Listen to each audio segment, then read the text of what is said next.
Thanks for coming on today with me. We're going to be talking about this case. You are representing an Oklahoma street preacher. His name is Rich Penkoski.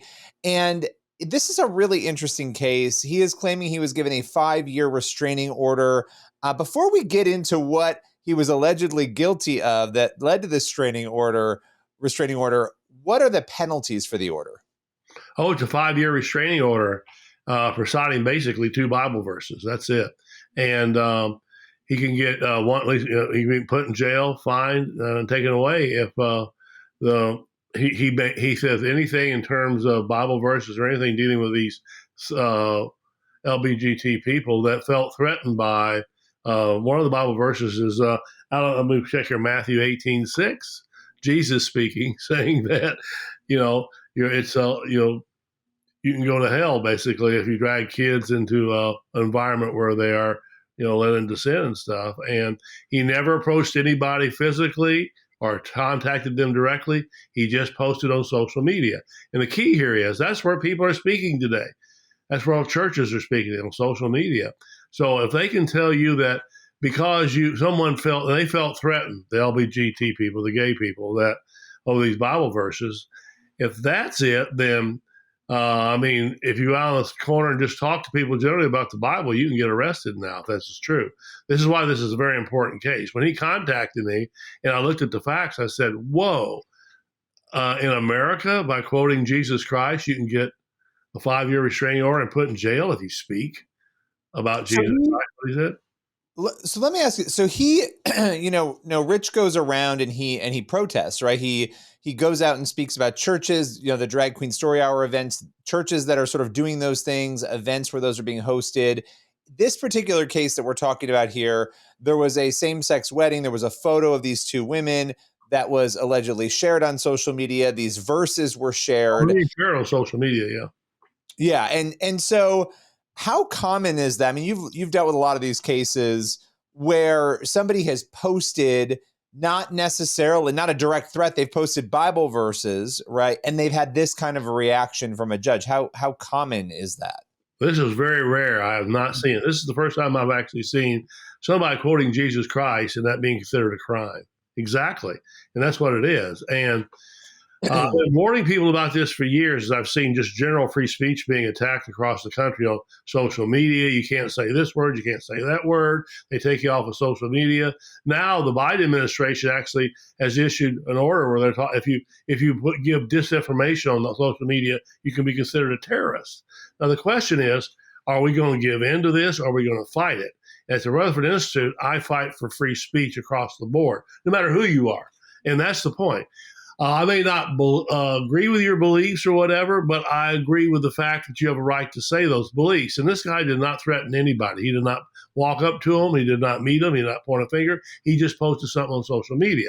And quoting Jesus Christ on social media, if that's a crime, then folks, what's going to happen to ministers across the country if you say the wrong thing? If you say, well, I don't like this group, and here's what Jesus might have said about that, you can actually get a restraining order issued against you if this holds. We're appealing this case, and we're going to try to set this straight that this man has the right to free speech and the freedom of religion. If not, toss it out, folks. They're going to cancel Christianity if they want to. The judge in this case, and then I want to kind of go through the events, but the judge in this case, it seemed that the judge was saying, okay, well, you have the right to free speech, but you don't have the right to single out 2 individuals. That was the argument. I don't know if you want to respond to that, because I thought that was, if they're not being singled out with a threat, that's an interesting take. Is it not? Well, that's the whole point of free speech. It's the right to stand out in front of a congressman's office. And when he comes out and say, Congressman, whoever, or President Biden or whatever, we disagree with you and point your finger. That's the whole point of the people who gave us the First Amendment believed in that our rights came from God and that we had the right to speak. God gave us the right to speak out, to protest, to do all those things. They're encased in our First Amendment, folks. And when I talk to people today, many people don't even know what's in the First Amendment. I'm telling people across the board, study the First Amendment. That's the key to our freedom, the right to speak up, to challenge people. And by trying to take us off of social media now is the worst threat, because that's where people congregate now. on social media. And then more and more, and so they're going to do that. So this is a case that, if you can't post a criticism of social media and quote Jesus Christ out of Matthew, then where are we at? What are we going into a deep hole somewhere? It doesn't make any sense. So that's why when I saw the case he came to me for help, I said, hey, wait a second. And I've helped many street preachers across America. Listen, Jesus Christ was a street preacher generally. He got into trouble because he was willing to stand up and speak truth to power. And this is what we need, people like this. And we need to make sure they can do it. Again, he wasn't threatening anybody particular. He was just citing Bible verses. And if we can't do that, freedom is lost in America. Some of the events that led up to this, he protested, and correct me if I'm wrong, a church and an LGBTQ organization. And these two women, there was a photo that I have read it was a public photo. Yes. that was shared, that he shared along with these verses.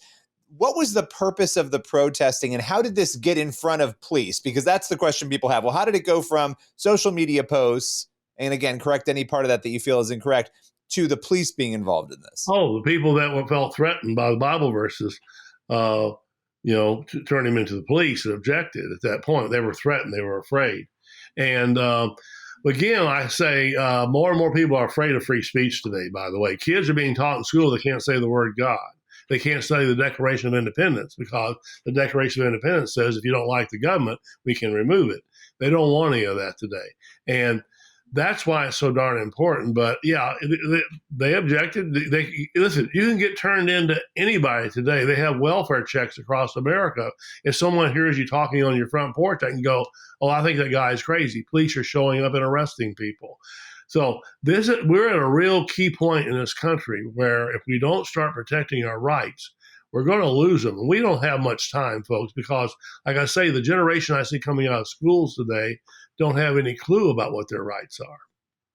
Well, there was recently a survey. I don't have the numbers in front of me, but they were asking, you've probably seen this, they were asking people, young people, what they knew about the First Amendment, and Americans more broadly, what do you know? And of course, a lot of them knew that it protects free speech, but when it came to religious freedom, religious liberty, very few people, I think it was less than half of the population surveyed, were able to identify the First Amendment protected religious freedom. That is alarming. That is a very alarming statistic, and it's something that clearly we have a lot of work to do to make sure people understand, regardless of what happens in this case, the broader issue here at play. Now, you spoke to this before, but I want to give you a chance just before we go here to really hammer this home. If this stands, if this order stands and he is restricted, what are the long-term ramifications in your view for other cases and for speech more broadly? Well, freedom of religion, number one, you're going to see some ministers. If this case stands, ministers are going to be targeted for speaking out about things they see in society and they consider sinful. Broadly, free speech is waning today. It's going away, folks.